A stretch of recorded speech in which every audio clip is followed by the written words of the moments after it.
Hello folks, I'll do this now before everybody goes to sleep. Someone donated me a Scorpion 1 board. He wants to swap it for some drawings. I'm going to get them blown up to A3. So, enough about that. Many thanks for the board. Many thanks for the head up and the mess the board was in. You use a fiberglass pencil normally to check tracks, to expose copper, whatever, but I think someone was trying to use fiberglass on this, like they're trying to carpet the loft. I mean, there's not enough fiberglass shavings on there to insulate a bloody loft. It was sticking everywhere. Literally everywhere.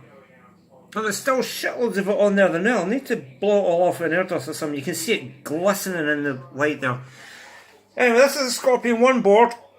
It's the second board of two that I've got. It's destined to go in a Spectre machine. I've not got Spectre ROMs in it at the minute. I've got, I think it's silver reels, because Spectre doesn't have an alpha display, and to see anything going on at all with this board, I need an alpha display. I need something that can run an alpha display, because I need to see what sort of alarms I'm getting. But anyway, I had a few issues. It wouldn't boot. It was looping constantly back into reset. I jumped out the two reset transistors there and it was booting but not running codes. So traced around, checked all the connections, and it turned out the sound chip there, the AY chip, had no power, which meant that all the output lines were floating, causing the processor to crash with an interrupt. That's a good sure sign. That's a good sign checking Scorpion 1. If you've got the IRQ line stuck low, check the sound processor. Anyway, let's see. It's booting like a trooper now.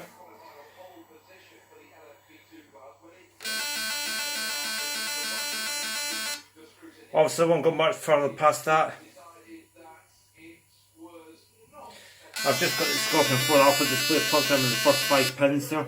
There's only 6 pins in that plug, but the connections are exactly the same if you line it up right.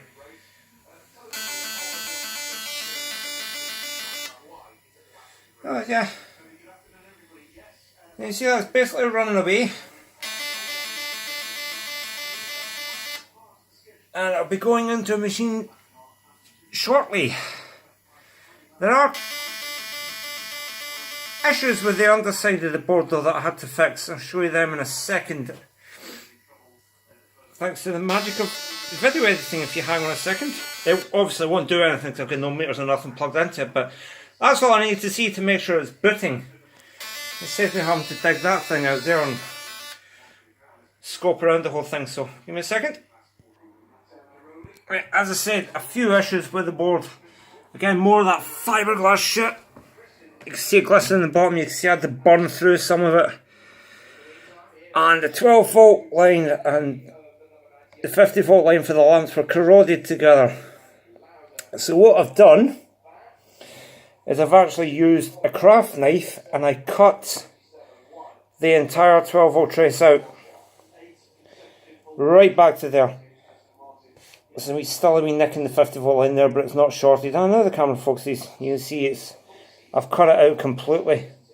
I had no choice. I know it looks a bit ugly there, but I had absolutely no choice. They were shorted together. They were going to do some serious damage. There's a trace I used to some damage to the traces there that I had to fix.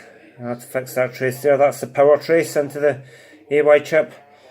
I'll clean that up with some IPA. I mean, that's not a solder or the board burnt there. That's the fiberglass shavings that were all mushed into it. I couldn't get them off, couldn't clean them off, so you try to solder through and it's burning through. Also had to repair the trace from there to there. Had to reattach it to going. There's a pin there, takes the power up to the amplifier. So this 13 amp wire here now forms the whole 12 amp power trace, and I've tapped it back in up there at the first reel connection. So running it on the bench, it seems okay, so I would imagine it would be fine in the machine. I mean, I'll glue all this nice and neat. Might shorten the wire down a wee bit. It's soldered nice and solid in there. It's soldered nice and solid in there. Yeah, it should be okay. It's only a board to get them by for the minute because I've got a second board I'm repairing that's in better condition. But these boards are getting very rare, so it would be an advantage to have a spare.